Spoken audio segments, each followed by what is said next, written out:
অমরপুরে মহকুমা ভিত্তিক স্বাধীনতা দিবস উদযাপন করা হয়। এদিনের এই স্বাধীনতা দিবসকে কেন্দ্র করে বিভিন্ন সাংস্কৃতিক অনুষ্ঠানেরও আয়োজন করা হয়েছে উৎসাহ এবং উদ্দীপনার সাথে। স্বাধীনতা দিবস উপলক্ষে সরকারি এবং বেসরকারি বিদ্যালয়ের ছাত্রছাত্রীরা সাংস্কৃতিক এই অনুষ্ঠানে অংশগ্রহণ করেন। অনুষ্ঠানে বক্তব্য রাখেন বিধায়ক রঞ্জিত দাস। তিনি কি বলছেন শোনাবো। অভিনন্দন। তোমরা আমাকে রক্ত দাও, আমি তোমাদের স্বাধীনতা দেব। নেতাজি সুভাষচন্দ্র বসুর এই অগ্নিঝরা আহ্বানে একদিন সমগ্র ভারতবর্ষকে স্বাধীনতার সংগ্রামে ঝাঁপিয়ে পড়তে উদ্বুদ্ধ করেছিলেন।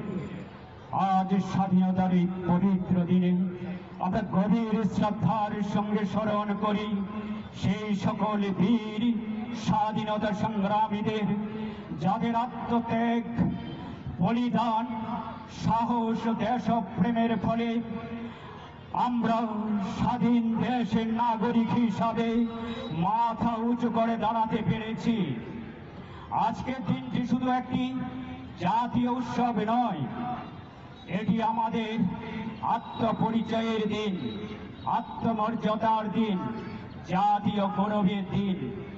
এই স্বাধীনতার পেছনে রয়েছে অসংখ্য শহীদের রক্ত, অসংখ্য মায়ের অশ্রু, লক্ষ লক্ষ মানুষের অক্লান্ত সংগ্রাম। আপনারা শুনলেন, অর্থাৎ এদিন কিন্তু তিনি দেশাত্মবোধক পরিবেশের মধ্যে দেশের স্বাধীনতায় বীর শহীদদের স্মরণ করেন, অন্যদিকে তাদের যে বিভিন্ন বাণী তা তিনি তুলে ধরেন। তবে এদিনের এই অনুষ্ঠান অর্থাৎ স্বাধীনতা দিবসকে কেন্দ্র করে প্যারেডের আয়োজন করা হয়েছিল। এছাড়া জাতীয় সঙ্গীত সেখানে গাওয়া হয়। সবটা মিলিয়ে উৎসাহ এবং উদ্দীপনার সাথে এই দিনটি তারা উদযাপন করেন। নিয়ে নিচ্ছি ছোট্ট একটি বিজ্ঞাপন, বেরোতেই সঙ্গে থাকুন।